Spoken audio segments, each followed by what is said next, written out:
घड़ी में रात के 2 बज रहे थे। पूरा शहर सो चुका था, लेकिन आरव जग रहा था। उसके हाथ में कोई फोन नहीं था, उसके सामने कोई किताब भी नहीं थी। वो सिर्फ चुपचाप बैठा था, एकदम चुप, क्योंकि आज उसे पहली बार समझ आया उसकी सबसे बड़ी कमजोरी उसकी आवाज थी।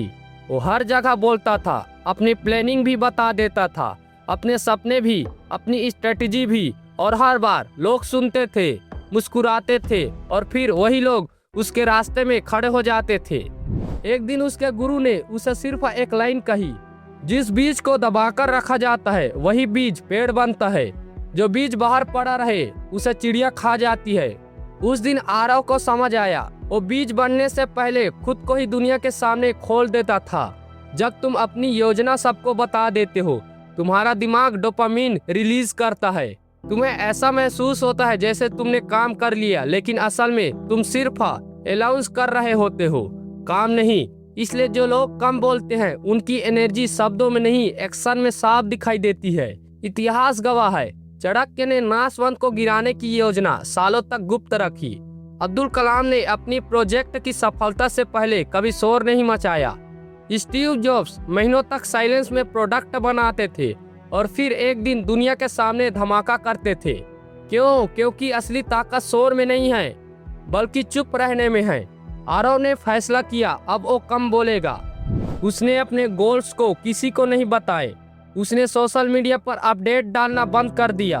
उसने सिर्फ काम शुरू किया। पहले लोग बोले, सब ठीक है, इतना चुप क्यों?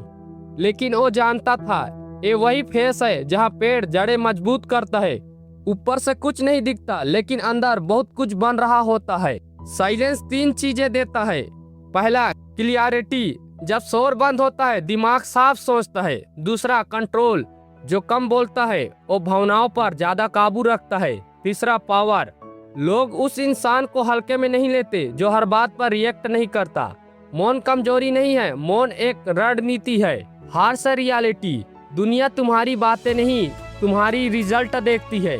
तुम 100 बार बोलोगे मैं बदल जाऊंगा, कोई फर्क नहीं पड़ेगा, लेकिन एक दिन चुपचाप बदल जाओ तो वही लोग पूछेंगे तुमने कैसे कर लिया। 6 महीने बाद आरव वही था, लेकिन अलग था। उसके पास वही 24 घंटे थे, लेकिन अब उसके शब्द कम और काम ज्यादा था।